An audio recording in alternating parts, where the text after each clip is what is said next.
जी नमस्कार साथियों। Good morning प्यारे दोस्तों। आज की जो हमारी क्लास है उसमें जो टॉपिक चल रहा है हमारा वो है समानार्थक शब्द। और इससे पहले यहाँ तक हम पढ़ चुके थे कि दर्प, घमंड, अहंकार और अभिमान हम किसे कहते हैं। आज यहाँ से शुरू करेंगे गौरव। और गौरव कहते हैं अपने उचित कार्य का गुण व समुचित श्रेष्ठता का भाव। तो यहाँ अपने उचित कार्य, जो हमने उचित कार्य किए हैं या हमारे अंदर जो पॉजिटिव गुण हैं उन पर जो हमें अपना श्रेष्ठता का भाव है, औरों से बेहतर होने का जो हमारे अंदर भाव होता है उसे कहते हैं गौरव। हमें अपने देश पर गौरव है, अपनी संस्कृति पे गौरव है। क्यों? क्योंकि हमारा देश और हमारी संस्कृति और देश और संस्कृति से ज्यादा बेहतर है सभी मामलों में। अयोध्या के नागरिकों को अपने राजा राम पर गौरव था।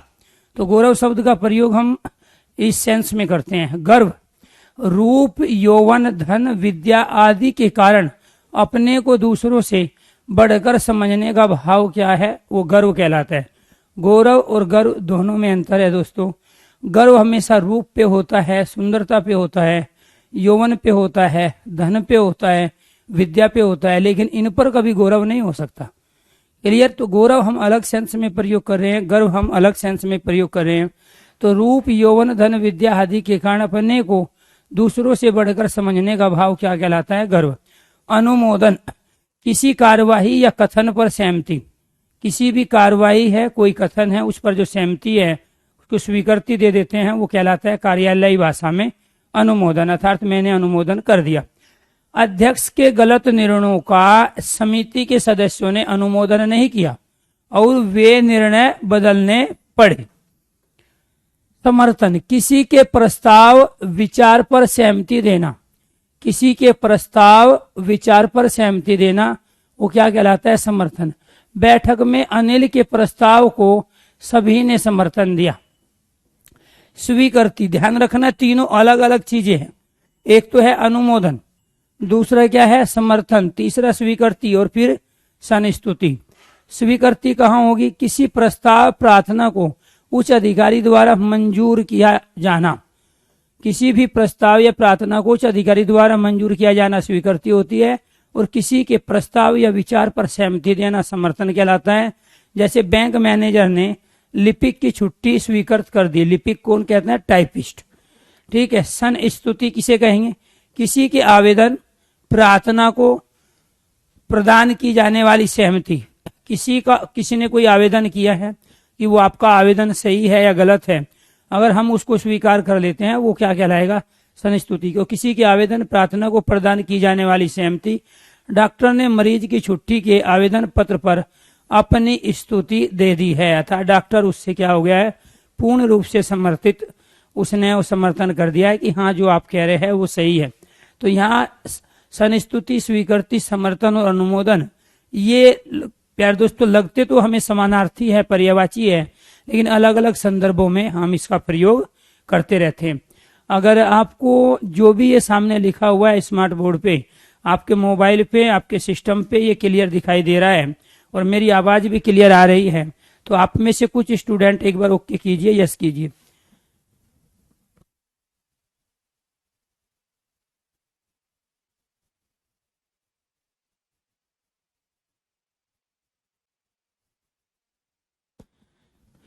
जी, अगर मेरी आवाज आ रही है और सब कुछ ठीक चल रहा है तो ये आप एक बार ओके कीजिए, यस कीजिए। Very good, thank you thank you thank you. चलो जी, अग्रेषण, अग्रेषण मतलब होता है आगे भेज देना।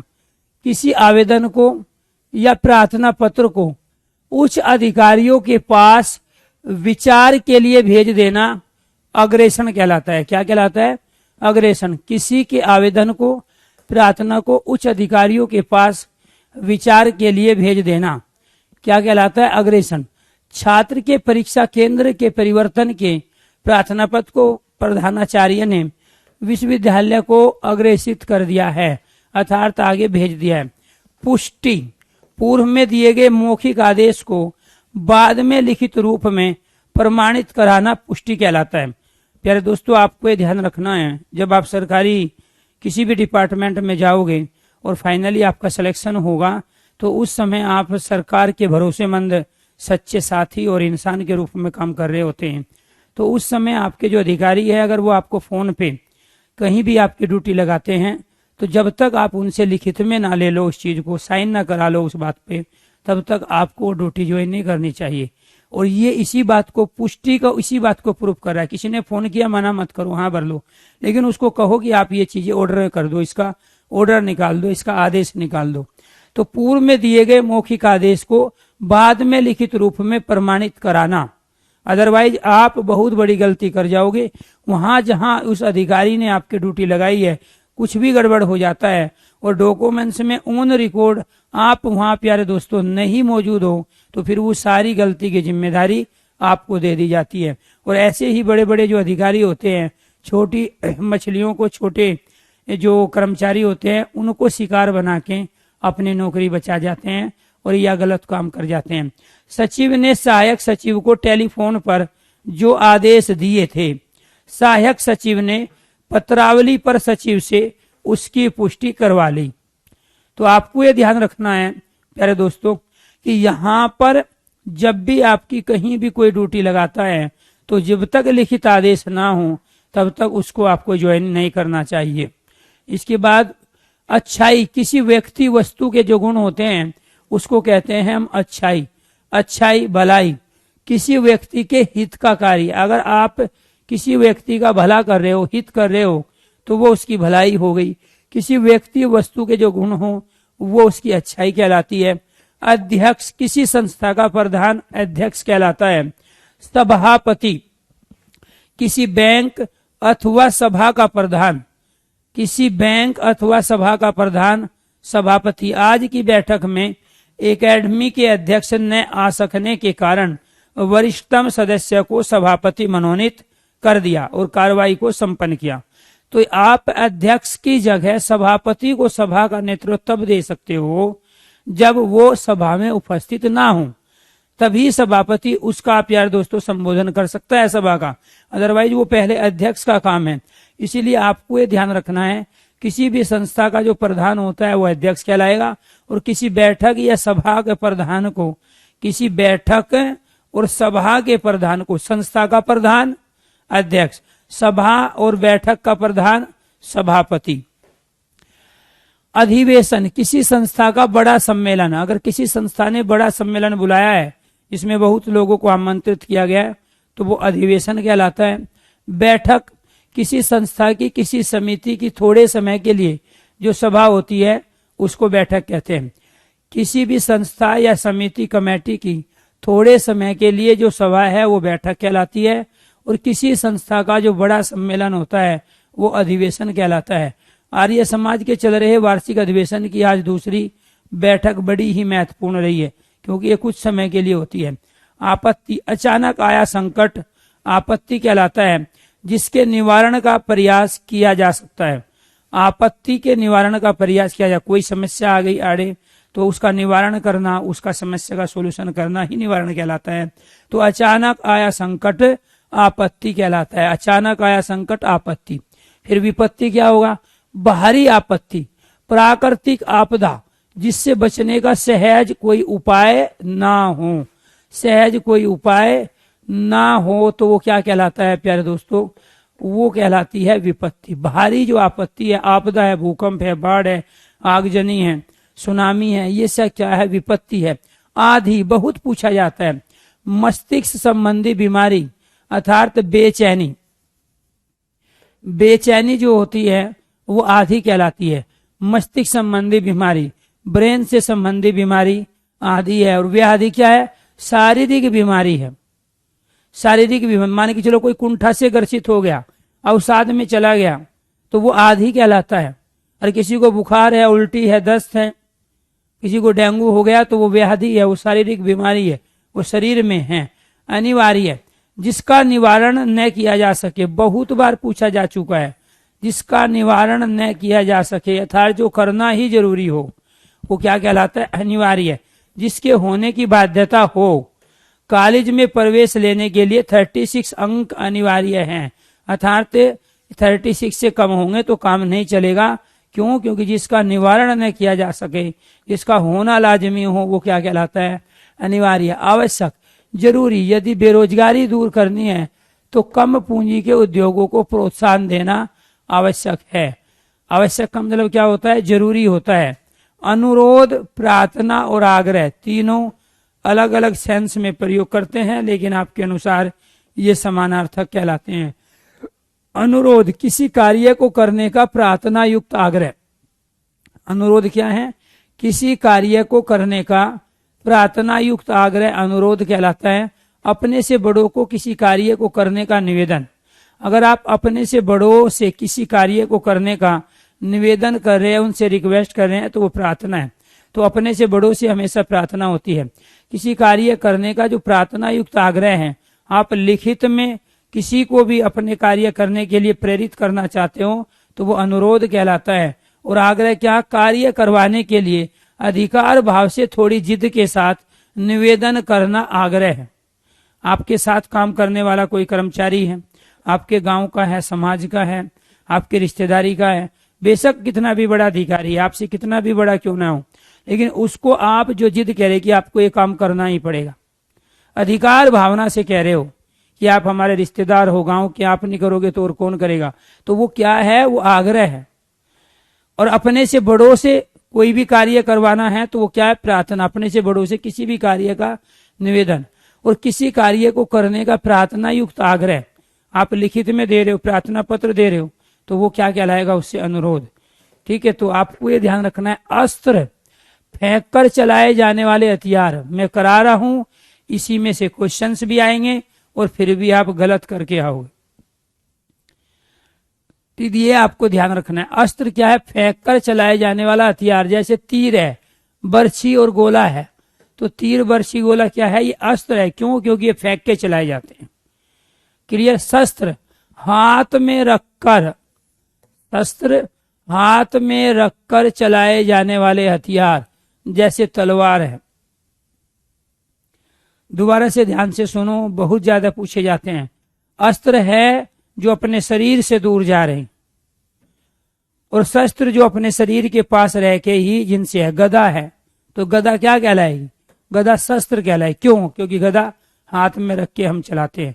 अब मारने को तो तलवार भी फेंक के मार सकते हैं, और प्यारे दोस्तों गदा भी मारते हैं, लेकिन वास्तव में जो बने हैं वो हाथ में रख के चलने के लिए बने हैं। तो तलवार है, गदा वो क्या है? वो शस्त्र है। और अस्त्र क्या है? जो अपने शरीर से दूर जा रहे। तीर है, बर्छी है, गोला है, भाला है, तो भाले को भी हम फेंक के मारते हैं, तो वो अस्त्र के अंतर्गत आएगा। अवस्था क्या है? जीवन, शरीर अथवा पदार्थ की कोई स्थिति। हमारा जो जीवन है, हमारे शरीर की अथवा पदार्थ की कोई स्थिति।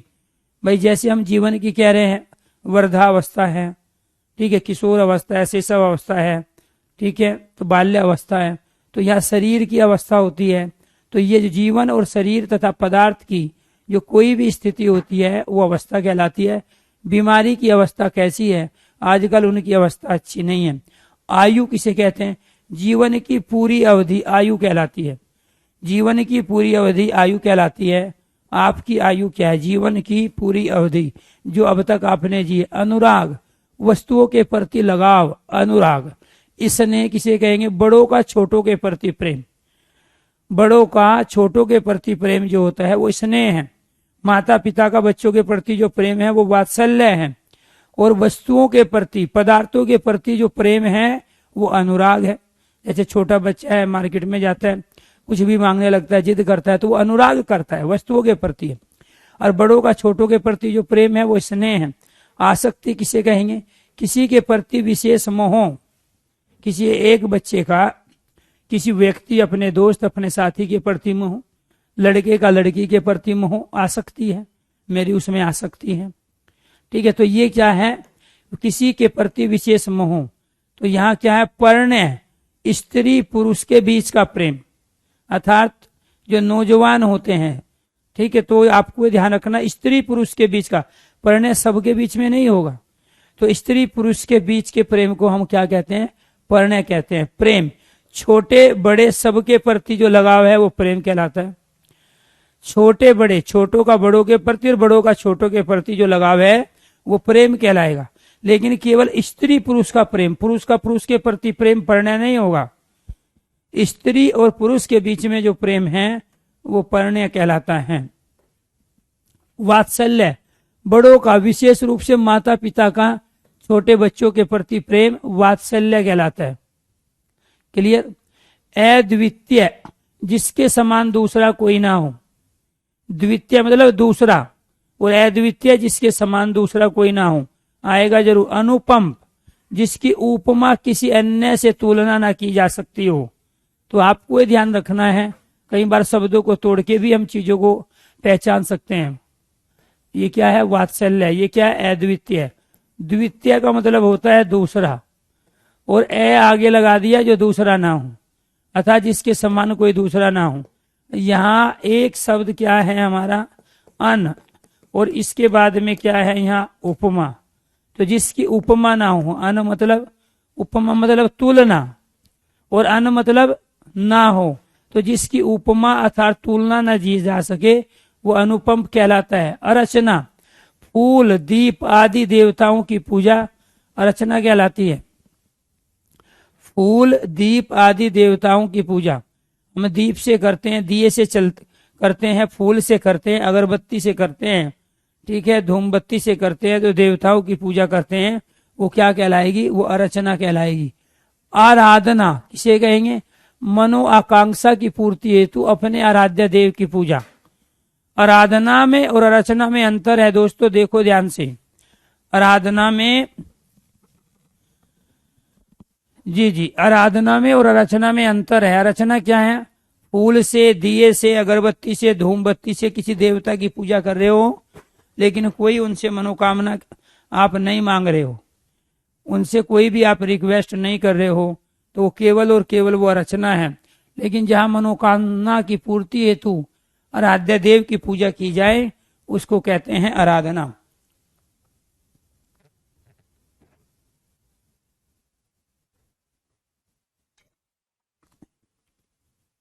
जी,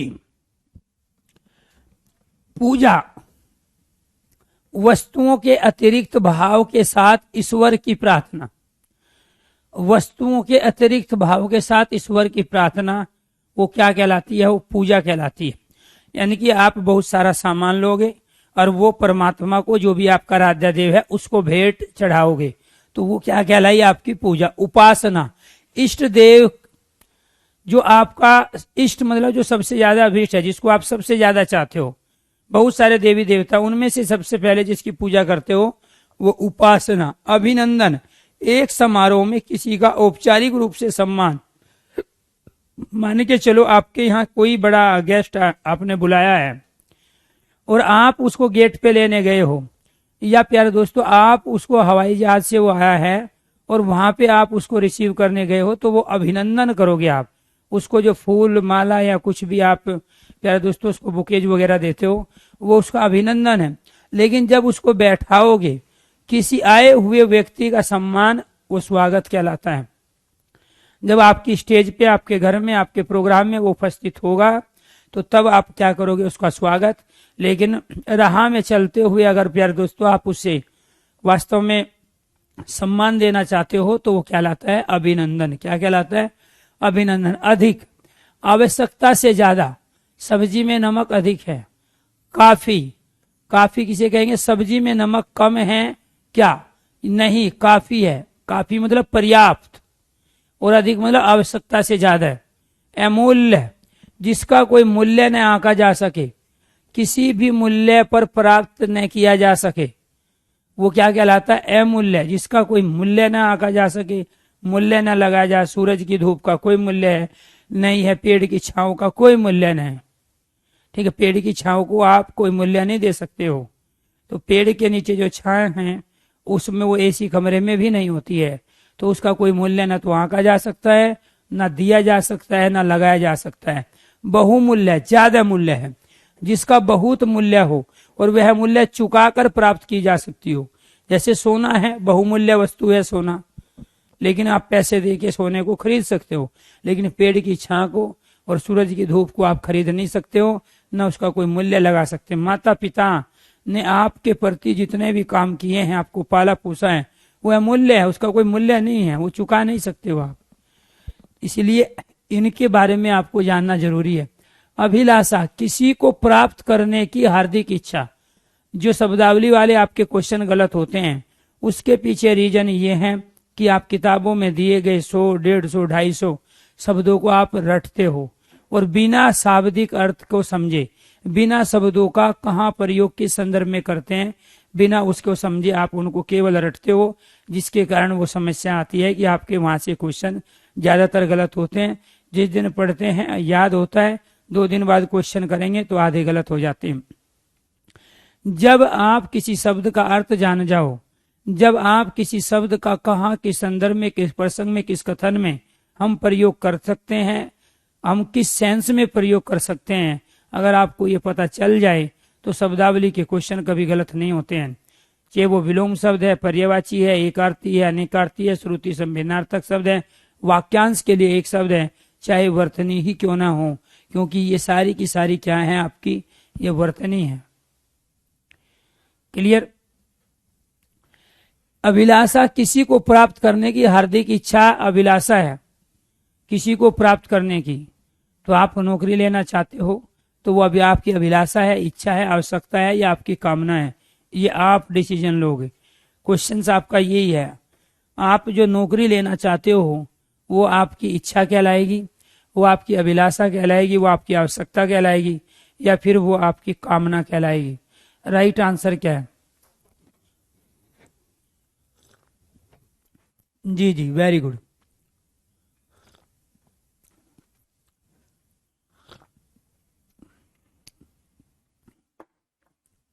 देखो सही से, बिल्कुल जरूरी है। जब तक शब्द का अर्थ नहीं पता और किस सेंस, किस संदर्भ में, किस भाव में हमें वो प्रयोग करना होता है, जब तक वो नहीं पता तब तक आप हमेशा गलतियां करते रहोगे। आपको मैं 4 काम एक साथ करा रहा हूं। वाक्यांश के लिए एक शब्द, ये भी हमारा हो रहा है। किसी को प्राप्त करने की हार्दिक इच्छा के लिए किस शब्द का प्रयोग करोगे? रिक्त स्थान आएगा आपका। किसी को प्राप्त करने की हार्दिक इच्छा के लिए या कोई भी सेंटेंस देगा उसमें से रिक्त स्थान छोड़ देगा और आपसे पूछ लेगा कि इसमें अभिलाषा आएगा, इच्छा आएगा, आवश्यकता आएगा या कामना आएगा। 4 ऑप्शन आपको दे देगा। दूसरा, आपको यह ध्यान रखना है, कई बार सेंटेंस को पूरा करना आता है, सीक्वेंस में लगाना। जब तक आप शब्दों के मीनिंग नहीं जानते, किस सेंस में हम प्रयोग करते हैं, किन संदर्भों में, प्रसंगों में किन शब्दों का प्रयोग होता है, तब तक हम उस सेंटेंस को पूरा भी नहीं कर सकते और उस पैराग्राफ को में सही सीक्वेंस में उन सेंटेंस को नहीं लगा सकते। एसएससी जीडी के अंदर प्यारे दोस्तों आगे पीछे सेंटेंस दिए होते हैं, उनको सीक्वेंस में लगाना होता है। जब तक आप ये नहीं करोगे तब तक उससे काम आपका नहीं बन सकता है। इच्छा, किसी वस्तु को प्राप्त करने की साधारण चाह क्या कहलाती है? इच्छा। आवश्यकता, पूरी हो सकने योग्य इच्छा, उसे इतना वेतन मिलता है कि वह अपने परिवार की आवश्यकताओं को पूरी कर सकता है। तो नौकरी आपकी आवश्यकता है, ना इच्छा है, ना अभिलाषा। इच्छा तो मेरी ये है कि मैं प्रधानमंत्री बन जाऊं। क्लियर। आवश्यकता हमेशा क्या होती है? जो हमारी सामर्थ्य है, जो हमारी योग्यता है और जो हमें जिन चीजों की नीड है उनकी पूर्ति को ही प्यारे दोस्तों हम नौकरी कह रहे हैं, क्योंकि नौकरी हमारी उन प्यारे दोस्तों तमाम आवश्यकताओं की पूर्ति करती है। कामना, अच्छे भाव की इच्छा, किसी विषय की प्राप्ति की इच्छा। मैं कामना करता हूं कि आप प्रतियोगिता में विजय हो, अर्थात आपकी नौकरी लग जाए। तो मैं आपकी नौकरी के प्रति कामना कर रहा हूं, क्योंकि नौकरी आपकी आवश्यकता है। संकल्प, किसी कार्य को करने का दृढ़ निश्चय, वो संकल्प है कि मैं नौकरी लेके रहूंगा। ये मेरा संकल्प है 2022 में मैं नौकरी लेके रहूंगा, चाहे कहीं भी जाके मेरी नौकरी लगी किसी भी डिपार्टमेंट में, लेकिन आर पार की लड़ाई मुझे लड़नी है, पूरे संघर्ष के साथ मैं काम करूंगा बिना डिस्टर्ब हुए। क्लियर। तो वो क्या कहलाएगा? संकल्प। माता पिता को, बड़े बुजुर्गों को, छोटे बच्चों को कभी सताऊंगा नहीं जिंदगी में, ये क्या है? संकल्प है। अपमान, किसी की प्रतिष्ठा को सायास ठेस पहुंचाना। सायास मतलब जानबूझ के, किसी की प्रतिष्ठा को जानबूझ के ठेस पहुंचाना। छात्र ने अभद्र शब्द बोलकर एक दुकानदार का अपमान किया तो जानबूझ के ठेस पहुंचाना ही अपमान है। अवमानना, अचानक, अनायास, अचानक किसी प्रतिष्ठा की हानि। बारात में हड़बड़ी में अतुल को टीका करना भूल गए, अतुल की बड़ी अवमानना महसूस हुई, अतुल को बड़ी अवमानना महसूस हुई। जो जाने अनजाने में किसी का अपमान हो जाए तो वो कहलाती है अवमानना, और जो जानबूझकर अपमान किया जाए वो कहलाता है प्यारे दोस्तों अपमान। जो जानबूझकर ठेस पहुंचाई जाए वो अपमान है। अब शादी होती है, काम ज्यादा होता है, फूफा जी भी आए होते हैं, बाकी रिश्तेदार भी होते हैं, लेकिन फूफा जी कई बार मुंह फुला जाते हैं, या कोई भी रिश्तेदार, कई बार मामा ही नाराज हो जाते हैं, तो वो अवमानना होती है उनकी। जानबूझकर उनको कोई नहीं ठेस पहुंचाएगा, क्योंकि ध्यान नहीं दिया जाता। वो भी चाहता है कि भाई ये मेरी भी आओ भक्त करें, ठीक है। तो वो अवमानना जो हुई है वो अनायास हुई है, अचानक हुई है। तिरस्कार, अड़चन, अवरोध और आज्ञा।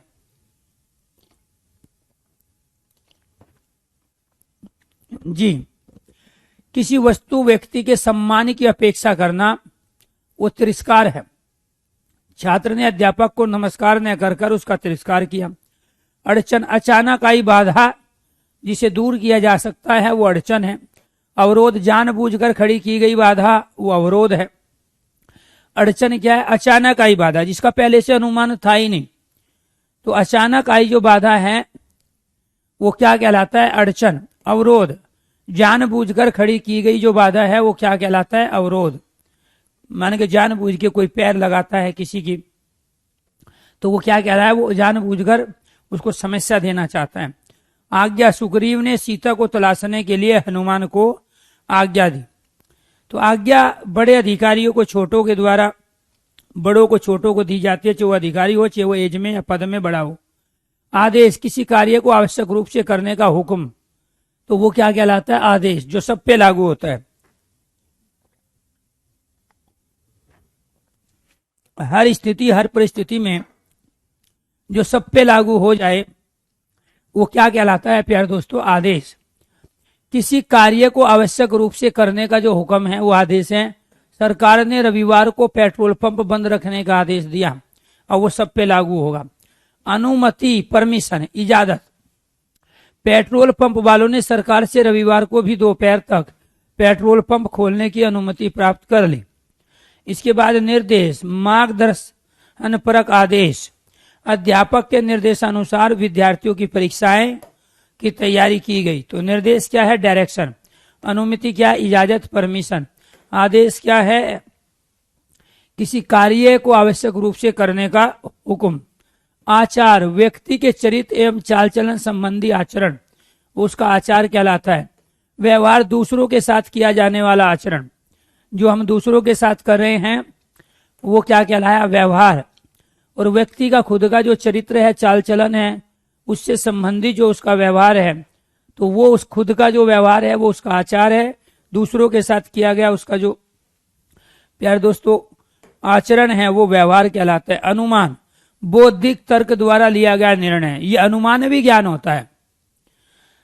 इसमें क्या है? बौद्धिक तर्क द्वारा लिया गया निर्णय अनुमान कहलाता है। बौद्धिक तर्क का मतलब ऐसा हो सकता है और ऐसा बिल्कुल भी नहीं हो सकता। जैसे आप तुक्का लगा के आते हो, वो बौद्धिक तर्क है कि इसका ऑप्शन ए तो बिल्कुल नहीं होगा, डी भी नहीं है, बी और सी में से कोई एक है। प्राकलन, भविष्य में होने वाले व्यय के बारे में गणना के सहारे किया गया अनुमान। प्राकलन कई बार पूछा गया है, यानी कि आने वाले समय में जो खर्च होगा उसके बारे में जो आपकी गणना है कि इतना खर्च हो सकता है, वो जो अनुमान है मोटा मोटा आपका, वो प्राकलन कहलाता है। खासकर जब आप प्यारे दोस्तों एमफिल पीएचडी करते हो या एमएड करते हो, तो इसमें जो थीसियस है, जो आप प्यारे दोस्तों एक किसी समस्या का समाधान निकालना चाहते हो, तो वहां पे जो आंकड़े हैं उसकी पहले से जो आप गणना करके रखे हो कि मेरा लगभग इतना समय, इतना खर्चा इसमें आएगा, वो प्राकलन कहलाता है।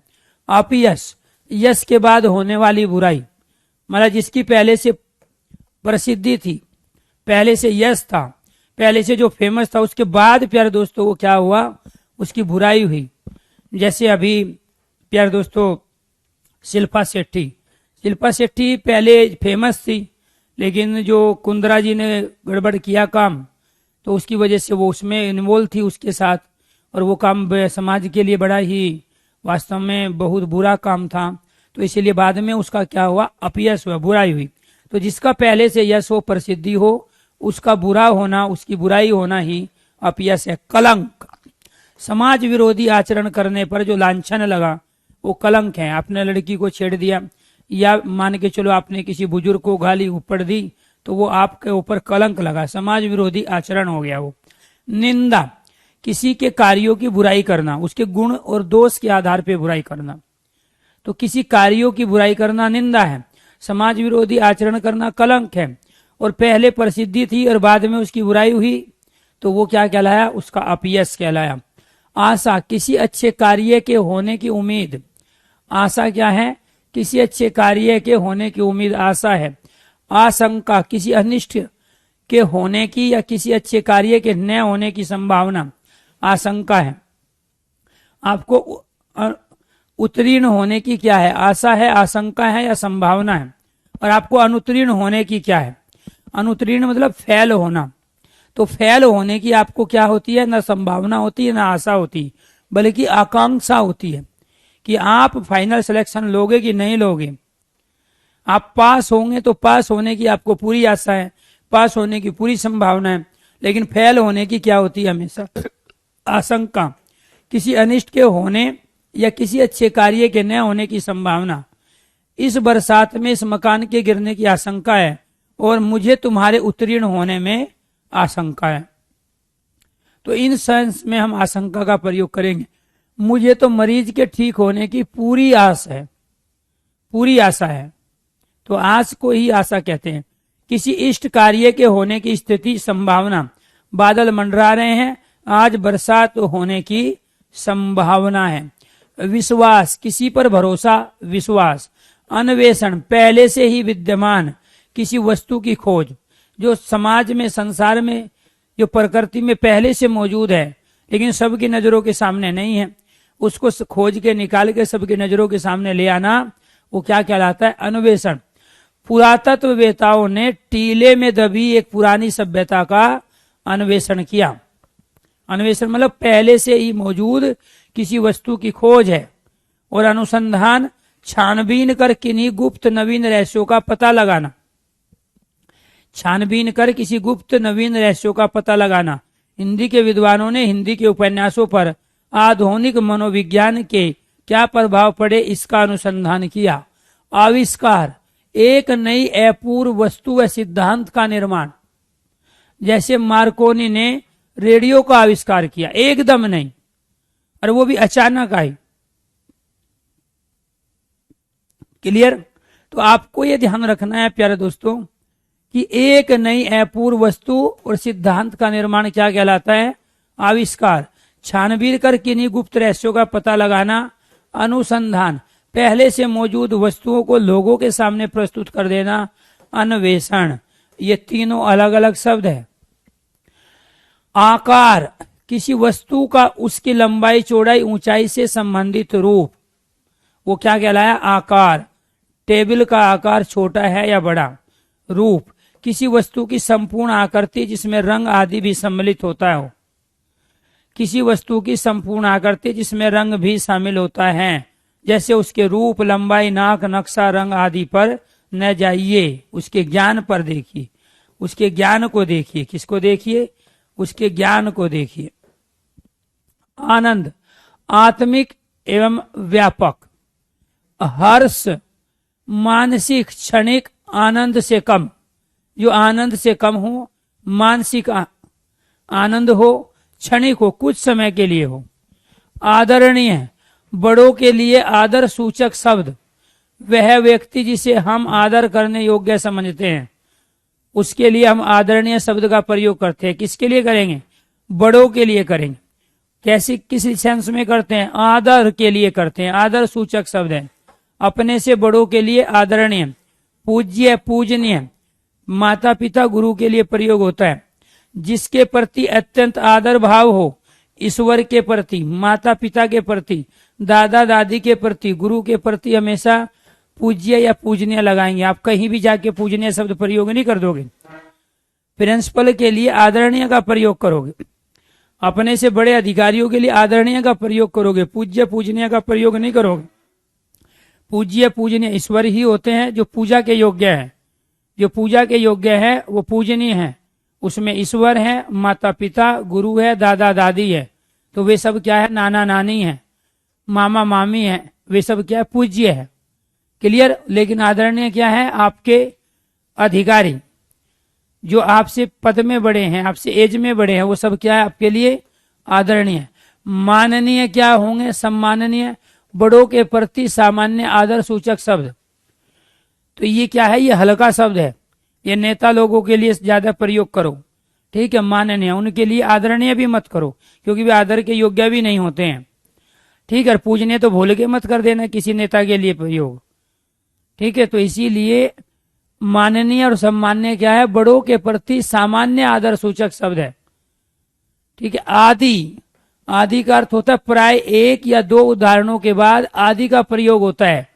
एक या दो उदाहरण के बाद, जैसे किसी व्यक्ति वस्तु पदार्थ को संज्ञा कहते हैं, किसी व्यक्ति वस्तु पदार्थ भाव के नाम को संज्ञा कहते हैं, जैसे राम श्याम आदि। आपने दो उदाहरण ले लिए, अब आदि का प्रयोग कर लोगे। आपको 5, 10, 15 उदाहरण लेने थे तो आप आदि का प्रयोग नहीं कर सकते, आप इत्यादि का प्रयोग करोगे। अत्यधिक उदाहरणों के बाद इत्यादि का प्रयोग किया जाता है। इति और आदि, इति का मतलब क्या होता है, इति का मतलब होता है समाप्त, और आदि का मतलब होता है आरंभ, प्रारंभ या शुरुआत। आदि का अर्थ क्या होता है, आदि का अर्थ होता है आरंभ, आदि का अर्थ होता है प्रारंभ, आदि का अर्थ होता है आगे, आदि का अर्थ होता है शुरू। ये सब आदि के अर्थ में आते हैं। और इत्यादि जो कार्य शुरू हुआ उसमें जो अंत हुआ तो वो इत्यादि। अधिक उदाहरणों के लिए एक दो उदाहरण ले रहे हो तो आदि का प्रयोग करो। राम श्याम मोहन सोहन गीता सीता बबीता, तब आप इत्यादि का प्रयोग करोगे, वहां आदि नहीं लगा सकते। तो प्राय एक या दो उदाहरणों के बाद आदि का प्रयोग होगा। आदि का अर्थ आरंभ में, अर्थात राम श्याम और विजय। और इत्यादि का मतलब क्या, राम श्याम मोहन सोहन गीता सीता बबीता, इनके जैसे और भी अनेक, वो इत्यादि कहलाता है। तो अधिक उदाहरणों के बाद इत्यादि का प्रयोग किया जाता है। आतंक, किसी दुष्ट बलशाली द्वारा फैलाया गया भय, किसी दुष्ट के द्वारा, बलशाली के द्वारा फैलाया गया डर क्या कहलाता है, आतंक कहलाता है। त्रास, किसी भय से उत्पन्न हुई बेचैनी, किसी भय से उत्पन्न हुई बेचैनी क्या कहलाती है, त्रास कहलाती है। क्या कहलाएगी दोस्तों, त्रास। यानी कि लंबे समय तक भय का बने रहना क्या कहलाता है, त्रास कहलाता है। डर, जैसे अफगानिस्तान में हुआ, तो अफगानिस्तान में जो क्या था, त्रास था, जो लोग भाग रहे थे वहां से कैसे भी करके। डर और भय, किसी भी अनिष्ट की आशंका से उत्पन्न दुखपूर्ण भाव, किसी भी अनिष्ट की आशंका, कुछ भी बुरा होने की आशंका से उत्पन्न दुखपूर्ण भाव, भले ही उसका कारण कोई अन्य हो या व्यक्ति स्वयं हो। उसको अंधेरे में गिर जाने का डर है, जंगल में सांप के डस जाने का डर है, इलाके में डाकुओं का आतंक छाया हुआ है, हर व्यक्ति त्रस्त है, वे रात को घर से बाहर नहीं निकलते क्योंकि उन्हें डर है कि वे जरूर लूट लिए जाएंगे। ये सब डर और भय के कारण होते हैं। क्लियर। उदास, वांछित कार्य न होने पर जो आपका अनमनस्य हो जाना, अनमनस्य मतलब मन ना लगना, बेमन हो जाना। वांछित कार्य, जो आप कार्य करना चाह रहे थे, जो उचित कार्य होना चाहिए था, वो कार्य नहीं हो पाया, तो आपका जो अनमना सा मन हो गया, मन न लगना उदास कहलाता है। उदासीन, विषयों वस्तुओं से तटस्थता, कोई लगाव न होना उदासीन कहलाता है। किसी के प्रति कोई लगाव अगर नहीं है, किसी वस्तु व्यक्ति पदार्थ के प्रति कोई मोह नहीं है, तो वो क्या है, उसके प्रति आप उदास हो। तटस्थ, किसी भी पक्ष की ओर न होना किंतु विवाद को सुलझाने में सक्रिय भूमिका निभाना। आपका झगड़ा हो गया पड़ोसी के साथ, कोई दूसरा पड़ोसी आया या गांव प्रधान आया, कोई रिश्तेदार आया, और वो दोनों में से किसी का पक्ष नहीं ले रहा है, ना आपका ले रहा है ना आपके विरोधी का ले रहा है, लेकिन झगड़े को सुलझाने में वो एक्टिव जो है, झगड़े में सुलझाने में वो मैन भूमिका निभा के झगड़े को सुलझाना चाहता है, वो क्या कहलाता है? तटस्थ कहलाता है। किसी का भी पक्ष न लेना, किसी एक ओर न झुकना, दूसरे का गलत करना और एक को फायदा पहुंचाना, वो तटस्थ नहीं कहलाएगा। तटस्थ जैसे भारत विदेशी मामलों में तटस्थ रहता है ज्यादातर, दूसरे देशों के बीच जो भी समस्या है कोई इन्वॉल्व करना चाहता है तो झगड़ा सुलझाने के लिए तैयार होता है, अदरवाइज किसी भी चीज में वो प्यार दोस्तों भारत इन्वॉल्व नहीं होता है। लेकिन पड़ोसी देशों के जब भी किसी झगड़े होते हैं, पाकिस्तान को बुलाया जाए या पूछा जाए ना पूछा जाए, फिर भी पाकिस्तान न तो उदासीन रह पाता और न तटस्थ रह पाता, बल्कि पूरी दिलचस्पी लेता है। तो तटस्थ क्या है? किसी भी पक्ष की ओर न होना, किंतु विवाद को सुलझाने में सक्रिय भूमिका निभाना। आगामी, जो आने वाला है, आगामी वर्ष में महंगाई और बढ़ेगी। आगामी मतलब आने वाला, भावी जो होने वाला हो, आगामी आने वाला, भावी जो होने वाला है। बच्चे देश के भावी नागरिक है। मैं बार बार कह रहा हूं, अब तो हो सकता है आप में से 2-4 स्टूडेंट बोर हो रहे होंगे इस टॉपिक को ऐसे पढ़ के, लेकिन जब इम्प्लीमेंटेशन की बारी है तब प्यारे दोस्तों आप लोगों के सामने समस्याएं खड़ी होती है। यहां से इसका जो आप प्रयोग करोगे, जब फिल इन द ब्लैंक्स देगा तब भी इनकी जरूरत पड़ेगी, जब रिक्त स्थान देगा सेंटेंस में तब भी इनकी जरूरत पड़ेगी, तब जब प्यारे दोस्तों पूरे पैराग्राफ में जगह जगह से सेंटेंस को अदला बदली करेगा तब भी इनकी आवश्यकता पड़ेगी, जब वाक्यांश के लिए एक शब्द पूछा जाएगा तब भी इनकी आवश्यकता पड़ेगी, जब विलोम शब्द पर्यायवाची एकार्थी अनेकार्थी पूछे जाएंगे तब भी आवश्यकता पड़ेगी, जब श्रुति सम भिन्नार्थक पूछे जाएंगे तब भी इनकी आवश्यकता पड़ेगी, और जब किसी शब्द का शाब्दिक अर्थ पूछा जाएगा तब भी इनकी आवश्यकता पड़ेगी। क्यों? क्योंकि प्यारे दोस्तों जब पैराग्राफ पूछे जाते हैं तो पैराग्राफ में से 1 या 2 शब्द को उठा के ये पूछा जाते हैं, यहाँ इसका क्या अभिप्राय है, यहाँ इसका क्या तात्पर्य है, इसका शाब्दिक अर्थ बताइए, ये किस संदर्भ में यहाँ पे प्रयोग हुआ है। क्लियर? तो भावी क्या है? जो होने वाला है वो भावी कहलाता है, और जो आने वाला है वो आगामी कहलाता है। उदाहरण किसे कहते हैं? किसी बात को समझाने के लिए या अनुकरण करने के लिए प्रस्तुत की गई कोई स्थिति उदाहरण कहलाती है। किसी भी बात को, किसी भी सिद्धांत को, किसी भी समस्या को समझाने के लिए या अनुकरण करने के लिए जो स्थिति प्रस्तुत की जाती है वो स्थिति ही उदाहरण कहलाती है। जैसे मैं बार बार आपको एग्जाम्पल देके, उदाहरण देके बता रहा हूं कि इन टॉपिक की आपको कहाँ कहाँ आवश्यकता पड़ेगी। ठीक है? दृष्टांत एक तो है उदाहरण, और ये बहुत पूछा जाता है, तो किसी भी बात को समझाने के लिए, उसकी क्लियरिटी के लिए जो स्थिति बनाई जाती है वो उदाहरण है। दृष्टांत किसे कहेंगे? किसी बात के प्रमाणीकरण के लिए वैसी ही किसी दूसरी स्थिति की प्रस्तुति। जैसे फॉर एग्जाम्पल, अगर मैं कहूं कि आप में से कितने स्टूडेंट ऐसे हैं जिसने नीलगाय को देखा है। अब मुझे बहुत सारे ऐसे बच्चों को समझाना है जिन्होंने आज तक नीलगाय नहीं देखी है कि नीलगाय कैसी होती है, और मैं कहूं कि गाय देखी है, गाय के समान नीलगाय होती है, तो यही दृष्टांत है। तो यानी कि ये क्या है? किसी बात के प्रमाणीकरण के लिए वैसी ही किसी दूसरी स्थिति की प्रस्तुति दृष्टांत कहलाती है। क्या कहलाती है? दृष्टांत। उद्देश्य, किसी लक्ष्य की ओर मन की प्रवृत्ति, किसी लक्ष्य की ओर मन की प्रवृत्ति क्या है? उद्देश्य है। उद्देश्य क्या है? किसी भी लक्ष्य, कोई लक्ष्य, लक्ष्य क्या? नौकरी है। अब नौकरी आपको लेनी है, वो आपका टारगेट है, और आपके मन की प्रवृत्ति अगर नौकरी में है तो नौकरी मिलेगी। लक्ष्य तो नौकरी है और मन की प्रवृत्ति लड़की है, या लड़की के लिए लड़का है यहाँ, तो लड़की लड़का यहाँ प्रवृत्ति आपकी यहाँ है कि आपका मन तब तक लगता ही नहीं जब तक आपस में बातचीत ना कर लो। तो वो जो है लक्ष्य बना लिया नौकरी, मन की प्रवृत्ति अलग है, तो उन लोगों को नौकरी नहीं मिलती। नौकरी मांगती है त्याग, और त्याग किनका होता है? मानवीय संवेदनाओं का। त्याग कितना है? मौज मस्ती का। त्याग किसका करना पड़ता है? अपनी सुविधाओं का। त्याग किसका करना पड़ता है? अपने आराम का। त्याग किसका करना पड़ता है? अपनी नींद का। तब नौकरी मिलती है। पढ़ने से नौकरी नहीं मिलती, ये सच्चाई है। पढ़ तो दुनिया रही है, अगर पढ़ने से नौकरी मिलती तो ये 18 लाख, जो 15 लाख 12 लाख बच्चे फार्म भरते हैं, तो प्यारे दोस्तों स्वाभाविक बात है इनमें से ऐसे बहुत सारे स्टूडेंट होते जो 100% परफॉर्मेंस करते, और डिपार्टमेंट और सरकार प्यारे दोस्तों सक पका जाती कि किसको ले किसको छोड़ दे।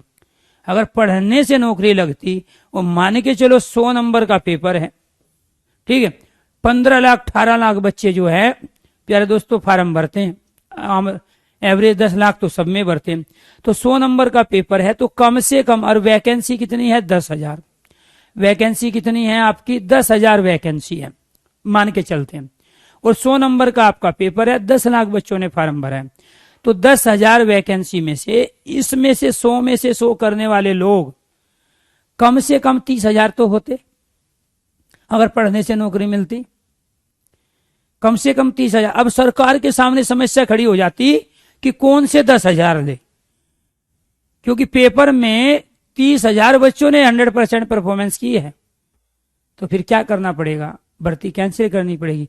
लेकिन ऐसा कभी नहीं होता। किसी भी डिपार्टमेंट की मेरिट लिस्ट खासकर भर्ती होने के लिए, एक बार ऐसा हुआ था, पोस्ट ऑफिस का एग्जाम हुआ था दिल्ली में, तो वहां जो वैकेंसी थी वो 4,000 के समथिंग थी, और उसमें से 9,000 बच्चों ने 100 में से 100 नंबर लाए, 100 में से 100 नंबर। अब वो भर्ती कैंसिल करनी पड़ेगी कि कौन से ले भाई, इसमें से 9,000 में से, जो उनको 4,500 चाहिए थे, ठीक है। वो पेपर थोड़ा आसान था इस वजह से हुआ, वो पेपर आउट हो गया था इस वजह से हुआ। तो यहां पर आपको ये ध्यान रखना है, क्योंकि ये सारे तो पढ़ने वाले थे, तो यहां आपको ये ध्यान रखना है प्यारे दोस्तों, नौकरी मिलेगी कब, जो लक्ष्य होगा, और मन की प्रवृत्ति भी उसी लक्ष्य में होगी। सुबह शाम, ये नहीं कि नौकरी नौकरी नौकरी जाप करते रहो, नौकरी के लिए प्रयास करना है। नौकरी के लिए क्या चीज जरूरी है, मान के चलो आप रास्ते में जा रहे हो, और रास्ते में ऐसी बहुत सारी चीज है जो स्टूडेंट लाइफ में ना तो आपको देखनी चाहिए, ना जिसके बारे में चिंतन करना चाहिए। आप ये देखो कि नौकरी के लिए इसमें से जो रास्ते में से जा रहे हैं, क्या क्या चीज काम की है। आप एक बुक की दुकान पे गए और आपने फार्म भरा है सब इंस्पेक्टर का या पुलिस का या टीचर बनने का, कोई फार्म भरा है, और वहां बहुत सारी बुक है। अब उसमें से सहेली वाली भी बुक है, उसमें से घर गृहस्थी को चलाने वाली भी बुक है, उसमें से राजनीति की भी बुक है, ठीक, उसमें महापुरुषों के जीवनों की कहानी की भी है। अब पेपर नजदीक है, महापुरुषों की कहानी पढ़ोगे क्या, नैतिक शिक्षा की बुक खरीद के लाओगे क्या, ठीक।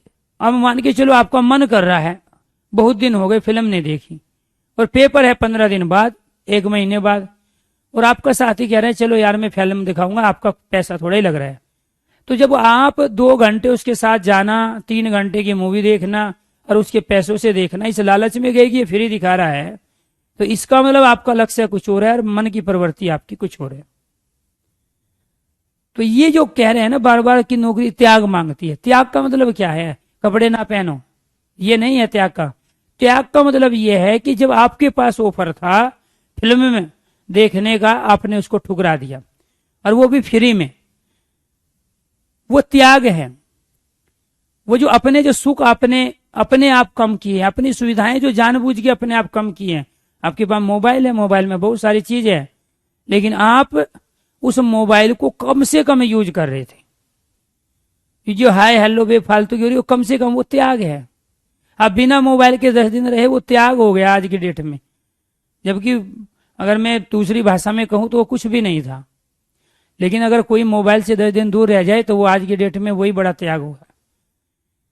तो कहने का मतलब यह है कि आपका जो लक्ष्य है, और उस लक्ष्य को पाने के लिए जो आपके मन की प्रवृत्ति है, जो उसी उद्देश्य को पूरा करने के लिए आप दिन निरंतर कार्य कर रहे हो, वही तो आपको अपने लक्ष्य तक पहुंचाएगा।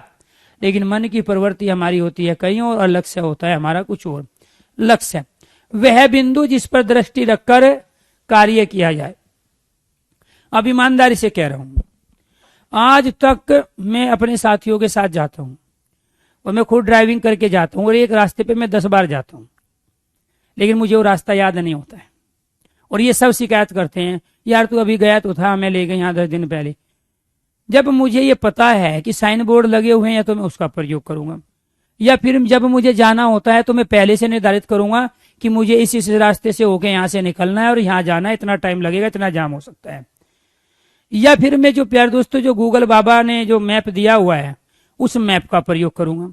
या फिर मुझे डाउट है तो मैं गाड़ी को ब्रेक मारूंगा, रोकूंगा, किसी से पूछूंगा कि मैं सही जा रहा हूं या नहीं, लेकिन मैं रास्ते याद नहीं करूंगा।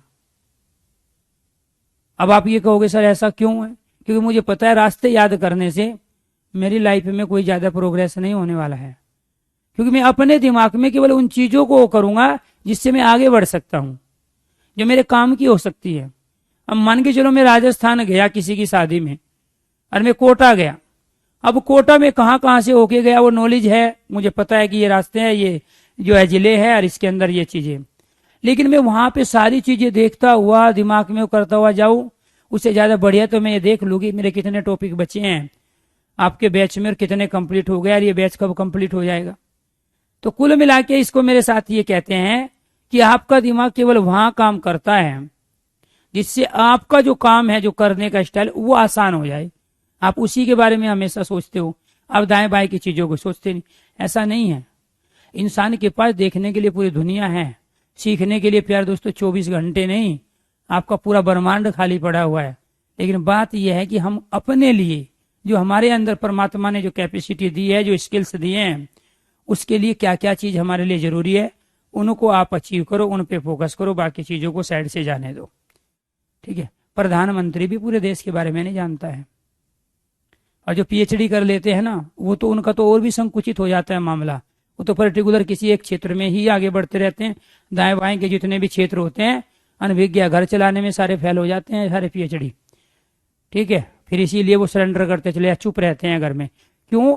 मुझे घर के कामों की उतनी प्यारे दोस्तों नॉलेज नहीं है, उतना मेरा हाथ साफ उसमें नहीं है, स्किल नहीं है। लेकिन जब पढ़ने पढ़ाने की बात आएगी, बच्चों के फार्म भरने की बात आएगी, अच्छी एजुकेशन की बात आएगी, तो पड़ोसी भी, गांव वाले भी और शहर वाले भी और रिश्तेदार भी सारे मेरे पास आएंगे, क्योंकि मैं उसका एक्सपर्ट हूं। तो इसलिए आप हर चीज में अच्छे बनने की कोशिश मत करो। अपने लक्ष्य को पाने के लिए आपको क्या करना पड़ेगा, उस बिंदु जिस पर दृष्टि रखकर कार्य किया जाए, तो उसके लिए आपको चीजें अचीव करनी पड़ेगी। उत्साह, काम करने का बढ़ता हुआ जोश। काम करने का बढ़ता हुआ जोश क्या कहलाता है? उत्साह कहलाता है। क्या कहलाएगा? उत्साह। साहस, किसी कठिन कष्टदायक भयावह स्थिति पर काबू पाने का भाव। कोई भी समस्या सामने आ गई, किसी भी कठिन कष्टदायक भयानक स्थिति पर काबू करने का जो भाव है वो साहस है, हिम्मत दिखाना। उपहार, बराबर वालों में सप्रेम आदान प्रदान की जाने वाली वस्तु। बराबर वाले, हम उम्र, चाहे वो लड़का हो लड़की हो, बराबर वालों में जो वस्तु एक दूसरे को दी जाती है, जिसको आप गिफ्ट भी कहते हैं, वो उपहार है। भेंट, बड़ों को दिया जाने वाला उपहार। आप अपने से बड़ों को कभी उपहार नहीं दे सकते हैं, आप उनको भेंट दोगे। क्या दोगे आप? भेंट। तो बड़ों को दिया जाने वाला उपहार वो भेंट कहलाता है। आप ये नहीं कि आपके लिए भेंट, आप ये नहीं कहोगे अपने मम्मी पापा को या रिश्तेदार को या मामा को, अपने से एज में बड़े को या अपने अधिकारी को, सर जी ये लो आपके लिए उपहार है, आपके लिए भेंट है। तो बड़ों के लिए दिया जाने वाला क्या है? भेंट। और बराबर वालों के लिए क्या है? जो सप्रेम दिया जाती है कोई भी वस्तु, वो उपहार है।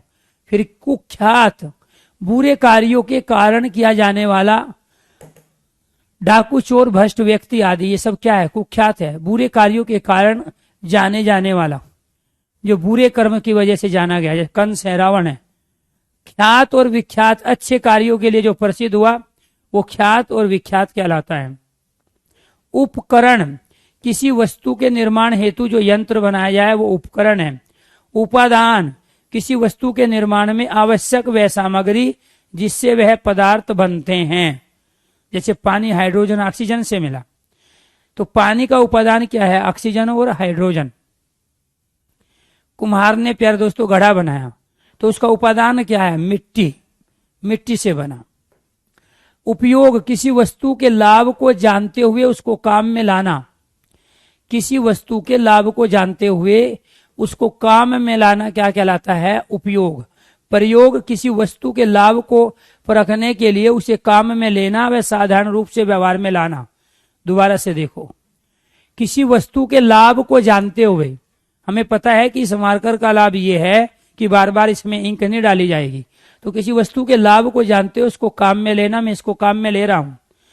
किसी वस्तु के लाभ को परखने के लिए काम में लेना व साधारण रूप से व्यवहार में लाना, प्रयोग करके देखना कि इसका स्मार्ट बोर्ड पे प्रयोग होगा कि नहीं, रजिस्टर पे इसका प्रयोग होगा कि नहीं, वो प्रयोग है। कृपया दूसरे के दुख निवारण हेतु साधारण प्रयास कृपया कहलाती है। सर आप मेरे पे कृपया कीजिए, कृपया मतलब दुख निवारण हेतु, उसके कष्ट को कम करने के लिए जो प्रयास किसी दूसरे व्यक्ति के द्वारा किया जाता है उसे कृपया कहते हैं। किराया, मकान आदि को काम में लेने के बदले दी जाने वाली राशि। आप किसी के मकान में रह रहे हो, एवरेज में उसको क्या दोगे? किराया। भाड़ा नहीं दोगे, किराया दोगे। फिर भाड़ा क्या होगा? परिवहन में के बदले दी जाने वाली राशि। भाड़ा क्या होता है? आप गाड़ी में सफर कर रहे हो रोडवेज में, ठीक है, सरकार की गाड़ी है या राज्य सरकार की, किसी भी राज्य सरकार की कोई भी वाहन है, या वो रेल है या बस है या कोई टैक्सी है, और उसमें उसके एवरेज में जो आप पैसा देते हो, जो आपने यात्रा की है, वो भाड़ा कहलाता है। और आपने कोई चीज ली है कुछ समय के लिए, उसके एवरेज में जो पैसे दिए हैं वो किराया कहलाता है। कष्ट, किसी अभाव या असमर्थता के कारण मानसिक व शारीरिक असुविधा। किसी भी अभाव या असमर्थता के कारण मानसिक और शारीरिक असुविधा कष्ट है। फिर पीड़ा क्या कहलाएगी? शारीरिक कष्ट पीड़ा कहलाती है।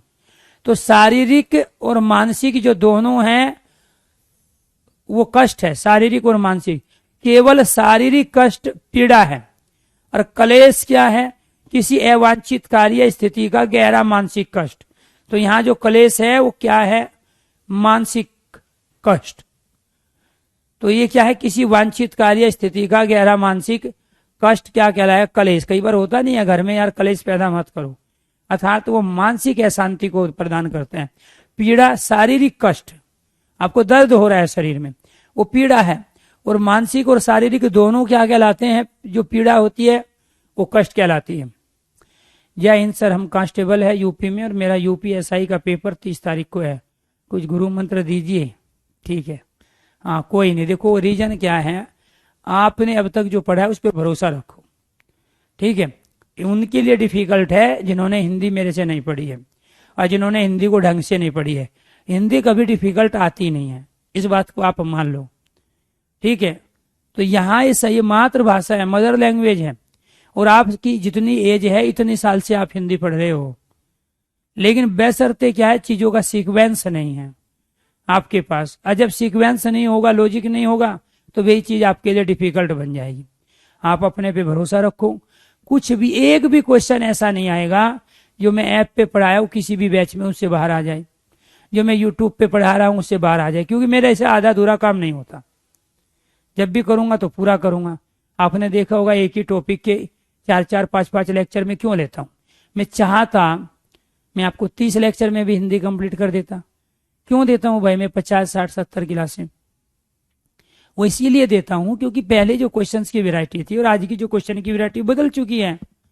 और मेरी कोशिश ये है कि जब बच्चे ने मुझे टाइम दिया 1 से 1.5 महीना, तो दोबारा से उसको लाइफ में उस चीजों को समय ना देना पड़े, क्योंकि मैं खुद ही नहीं देता हूं। अरे जो मैं 5 साल पहले काम कर रहा था आज थोड़ा ही कर रहा हूं, और जो मैं अभी कर रहा हूं 5 साल बाद बिल्कुल भी नहीं करूंगा। मैं तो अपने जीवन के 5 साल में मुझे क्या करना है, आगे के 5 में क्या करना है, आगे के 5 में क्या करना है, जब तक ये सांस चल रहे हैं तब तक मैं आगे की 5 साल की रणनीति बनाता हूँ। 6 साल बाद क्या है मैंने नहीं सोचा है, मैंने तो 5 साल का सोचा है। 21 से लेके 25 तक मुझे क्या करना है। आज जब 25 आ जाएगी तब 26 के बारे में सोचेंगे, 27, 28, 29, 30 के बारे में सोचेंगे। तो ऐसे आपको जितने दिन बचे हैं, आगे के 2 दिन में क्या करना है, 4 दिन में क्या करना है, 3 दिन में क्या करना है, सिर्फ उसके बारे में सोचो। ये मत सोचो कि पेपर में। समस्या यही है। अब मान के चलो कोई क्या कह रहा है, मेरिट यहाँ जाएगी यहाँ जाए, कुछ से क्या फायदा है भाई। मेरिट कहीं जाए, जब आपकी तैयारी है, आप पेपर अच्छा करके आओगे, उसका क्या फायदा। एवरेज इतने करके आओगे तो ये होगा, इतने नहीं करके आओगे तो ये होगा। अरे वहां जब पेपर हाथ में आएगा, ये बेफालतू की जो रणनीति आप सुन रहे हो, देख रहे हो, ये सारी वहां धरी की धरी रह जाती है बैठते पेपर में खुलते ही, ठीक है। तो आप अपने पे भरोसा रखो, अपनी चीजों को रिवाइज करो, और जो आपके पास समय बचा उसको दो दो दिन डिवाइड करके उन सब चीजों को रिकॉल करो, रिवाइज करो, बेफालतू की चीजों पे मत जाओ। ठीक है, तो ये क्या है, ये कलेश, व्यथा, कंगाल और दीन, इसके बारे में पढ़ाएंगे आपको कल। आज के लिए इतना ही। कल तो मेरे ख्याल से सैटरडे है। अभी 10:30 बजे यूपी पुलिस कांस्टेबल की मैराथन क्लास है, और यूपी पुलिस कांस्टेबल के जो क्वेश्चंस आते हैं हिंदी में 37 क्वेश्चंस हैं, ठीक है, मैथ के, रीजनिंग के और जीएस के, उन सब की हम प्रैक्टिस कराएंगे 10:30 से लेकर 3 बजे। RYP राकेश यादव पब्लिकेशन जो हमारा यूट्यूब चैनल है, वहां पे जिनको SSC GD देना है, जिनको लेखपाल देना है, जिनको यूपी पुलिस कांस्टेबल देना है, वो सारे बच्चे लाइव होके वहां पे प्यारे दोस्तों उन क्वेश्चनों को कर सकते हैं। और खासकर कोई भी एग्जाम में जब हिंदी आती है तो वो लगभग प्यारे दोस्तों सेम होती है। और मैं तो हमेशा कह रहा हूं कि थोड़ा सा आप हिंदी को हल्के में मत लो, ठीक है, क्योंकि समस्या यही है कि यूपीएसआई में 40 क्वेश्चन आते हैं, 20 क्वेश्चन दुनिया करेगी, 30 क्वेश्चन वे लोग करेंगे जिन्होंने मेहनत की है, लेकिन 30 से ऊपर जो करेंगे वो भर्ती होंगे। 30 से नीचे हिंदी में जो करेंगे कहीं भी चांस नहीं है वो मैथ के, रीजनिंग के सारे क्वेश्चन कर जाए। क्यों? क्योंकि प्यारे दोस्तों हर चीज का अपना एक लेवल होता है, हर चीज का अपना एक स्टैंडर्ड होता है, और क्वेश्चंस का अपनी एक वेराइटी होती है। और जब तक उसके अनुसार परफॉर्मेंस नहीं करोगे तब तक आप मेरिट के अंदर नहीं होंगे। तो इसीलिए आपको उन 30 से आगे की तैयारी करनी है। आपके एग्जाम में जितने भी क्वेश्चन आते हैं उसमें से 60% सब दुनिया सही करती है, कुछ पढ़ के करते हैं, कुछ बिना पढ़े भी करते हैं, लेकिन वे आगे के 60% से आगे जो 70, 80, 90% जो आपको पेपर सोल्ड करके आना है हिंदी का, ठीक है, जो वो करके आएगा उस वही फाइनल मेरिट में अपना नंबर पाएगा। तो आज के लिए इतना ही। ये PDF आपको मिल जाएगी, बहुत सारी PDF दे चुके हैं, उनको आप खोल के देख सकते हो। और ये टॉपिक कल मंडे को आपका पूरा होगा। इसके साथ मंडे को अनेकार्थी शब्द कराएंगे, तब लेंगे विलोम शब्द और पर्यायवाची दोबारा से फिर। धन्यवाद दोस्तों, नमस्कार, फिर मिलते हैं सोमवार को।